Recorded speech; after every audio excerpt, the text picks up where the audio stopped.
Halo bunda-bunda, ketemu lagi sama aku, Yani. Di channel ini berbicara tentang homeschooling. Ya, anakku sekarang homeschooling kelas 12 yang tengah dan homeschooling kelas 7 yang SMP. Ya, baru masuk SMP. Ya, hari ini aku mau cerita requestnya salah seorang bunda mengenai bagaimana sih melakukan journaling. Ya, sebenarnya kalau kita berbicara mengenai homeschool, sekolah yang berbasis kepada rumah, ya, maka jurnal itu dikembalikan lagi tergantung kepada style masing-masing keluarga, gitu ya. Style homeschool anak kan berbeda-beda, gaya homeschool di keluarga bunda-bunda juga pastinya tidak ada yang sama, ya, namanya keluarga kan unik, anak unik, maka cara berhomeschool juga tentunya balik lagi kepada keunikan keluarga sendiri. Nah, tapi ya aku akan bercerita bagaimana jurnal di homeschooling anakku ya. Gitu.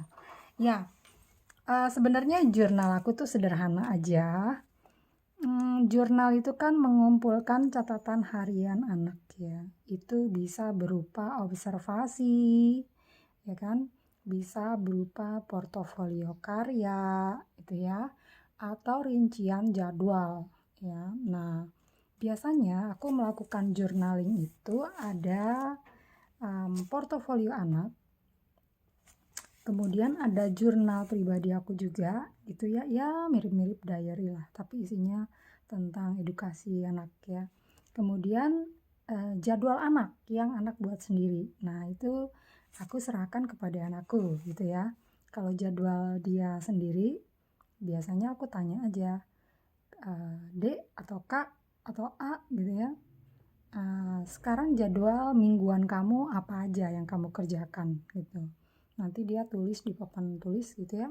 Jadwalnya dari Senin, Selasa, Rabu, Kamis, Jumat gitu. Nah, aku sendiri itu aku membuat jurnal.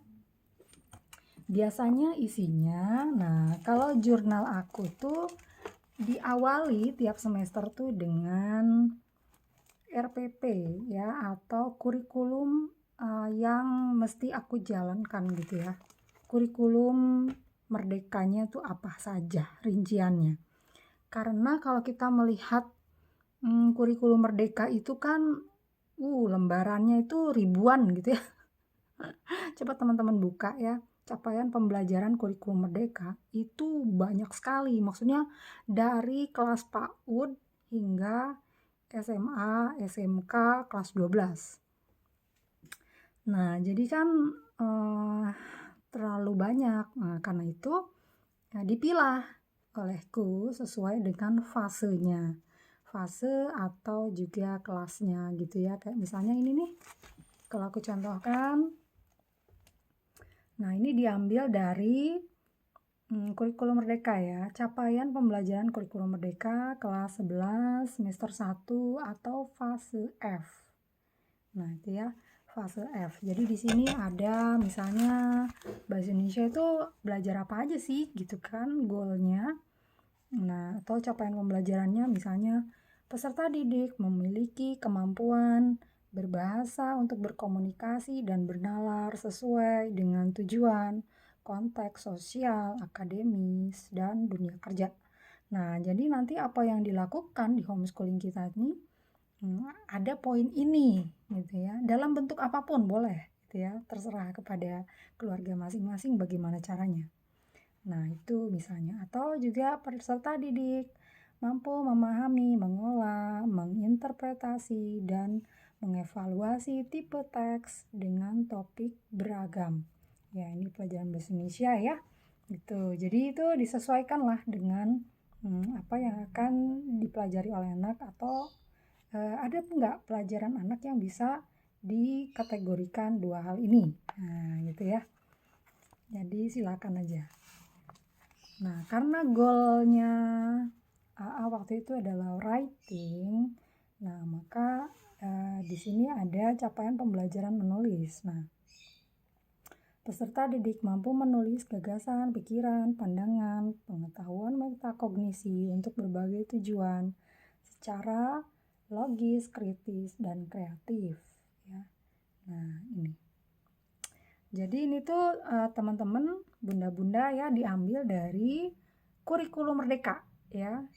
Jadi ini rinciannya ada di kurikulum Merdeka, teman-teman bisa search ya, dan bisa download. Kemudian arahan pembelajaran homeschooling kita itu adalah ini kurikulum Merdeka itu sendiri. Nah, tapi pelaksanaannya itu bisa disesuaikan dengan style ya, style belajar anak, kesukaan anak, dan seterusnya. Nah, itu ya. Jadi isi jurnal aku tuh ya kira-kira ini. Ini ya hal-hal yang mesti aku catat ya. Nah, terus pelajaran tidak hanya bahasa Indonesia, ada agama gitu kan. Ya intinya apa yang ada di kurikulum Merdeka itu, capaian pembelajarannya aku mesti tahu dulu ya sebelum mulai semester. Tuh. Nah, jadi ini sebagai arahan atau pedoman core yang penting gitu kan, menjadi arah pembelajaran kita di rumah ya, walaupun nanti pelaksanaannya bebas ya, fleksibel sesuai dengan keluarga. Nah, kemudian fisika, kimia gitu ya. Oke, kemudian di sini ada orientasi dengan PKBM. Kemudian ada ekskul ya, di PKBM ada apa aja itu biasanya aku catat gitu ya biar nggak lupa. Ya, lebih ke itu sih ya. Kemudian kalau misalnya, nah ada hal-hal yang kita observasi pada anak perlu kita catat juga gitu. Kemudian, nah tadi capaian pembelajaran di kurikulum Merdeka yang aku perlihatkan tadi itu adalah menjadi acuan untuk kita membuat rapor ya, karena kalau homeschooling itu yang membuat rapor, kalau tunggal mandiri ya, tunggal mandiri itu kan tanggung jawabnya seluruhnya ada pada orang tua, maka yang membuat rapor juga orang tua. Nah, nanti PKBM hanya memberikan draft ya untuk kita isi. Nah, jadi itu capaian pembelajaran atau apa yang kita tulis di rapor itu berdasar pada capaian pembelajaran ini gitu ya. Nah, jadi ini aku membuat draft raport nih ceritanya ya, coret-coret raport sebelum aku ketik ya. Nah, misalnya bahasa Indonesia atau jangan bahasa Indonesia deh, PKN. Nah, PKN ini peserta didik mampu menganalisis Pancasila dan ideologi terbuka serta peluang dan tantangan penerapan nilai Pancasila dalam kehidupan global. Menerapkan Pancasila, nilai Pancasila dalam kehidupan sehari-hari. Nah, ini kalau sudah terlihat di anak bisa kita tulis di rapor gitu ya. Dan biasanya ada nilainya juga sih. Nah, kemudian ada hal-hal yang khusus yang interest anak.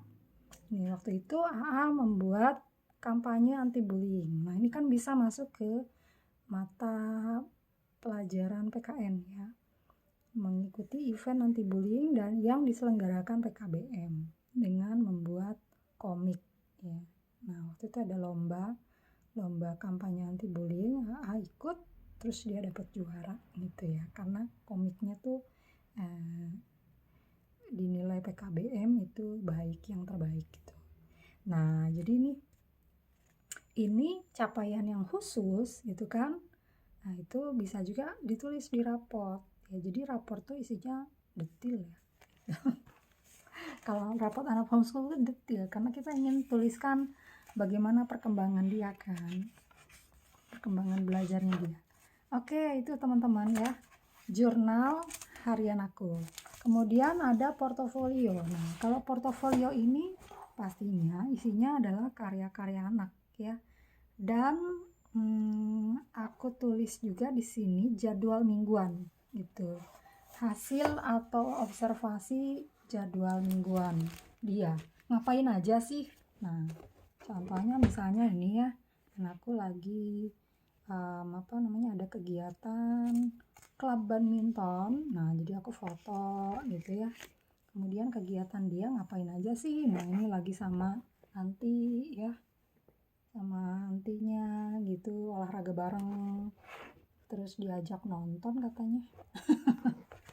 Ya, di sini tanggalnya juga. Jadi berurutan sesuai dengan tanggal ya. Mulai pembelajaran kan Juli. Nah, mulai Juli sampai Desember gitu. Berurut. Nah, kemudian ini goal ya. Goal anakku ya, dia tulis di papan tulis. Nah, goalnya dia adalah menghasilkan uang sendiri, belajar math dan fisika untuk olim. Nah, olimnya sih nggak jadi, tapi dia belajar math fisikanya. Kemudian menulis esai ya. Kemudian lebih lancarin main piano. Jadi dia mau apa itu ya waktu itu, konser atau apa gitu ya, tampil atau apa. Nah, jadi dia ada goal project main piano ya, seperti itu. Terus termasuk juga mainnya dia kemana sih, ngapain gitu ya. Kemudian ini sedang belajar bersama ayah. Jadi kadang-kadang bapaknya itu ngajarin dia mengajar pelajaran SMA. Misalnya ini lagi belajar limit ya. Ya. Nah, kemudian ini karya-karya dia ya. Jadi karya-karya dia biasanya aku print.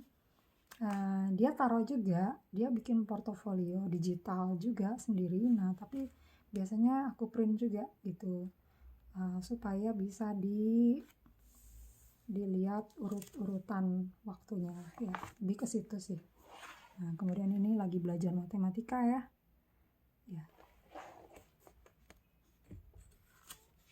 Oke, nah itu terus berurut. Nah, aku juga bikin biasanya di akhir pekan, di akhir week minggu itu, nah ada lembar ininya, lembar kendali kayak lembar ya, setiap minggu ada gitu ya, aku catat nih. Nah, jadi hariannya ini bikin logo, menyelesaikan soal trigonometri, latihan piano. Hari Selasa itu jadwal badminton pagi, terus dia juga badminton sore. Nah, ini kebetulan lagi sakit jadi nggak ada kegiatan ya. Kemudian ku amati dia belajar Jerman gitu ya, pakai Duolingo. Terus dia bikin logo gitu ya, bantuin adiknya bikin logo project. Kemudian bikin latihan soal ya, kemudian les piano gitu dan seterusnya. Kemudian hari Minggu biasanya belajar bareng bapaknya. Nah, jadi ini setiap minggu aku tulis, dan sebelumnya itu ada foto-fotonya. Kira-kira begitulah teman-teman ya. Jadi setiap minggu tuh ada, nah weekly schedule-nya aku catat gitu ya. Jadi minggu ini melakukan apa saja sih, nah aku catat. Oke, seperti itu dengan detail grade 11 minggu keempat gitu ya, bulannya Agustus. Jadi kalau kita mau review lagi tuh gampang gitu, ngapain aja sih anak gitu. Nah, rinciannya tuh sudah ada.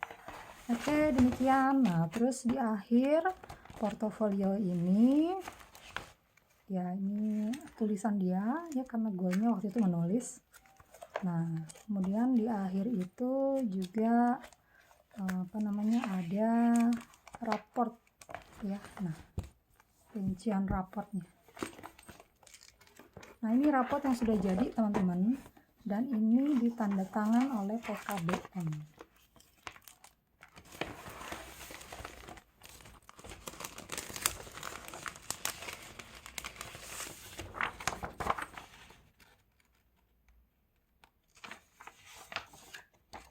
Ya, seperti ini.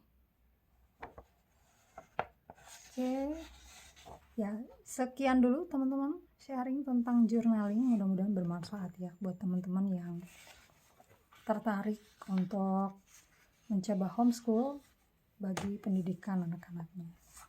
Oke, thank you.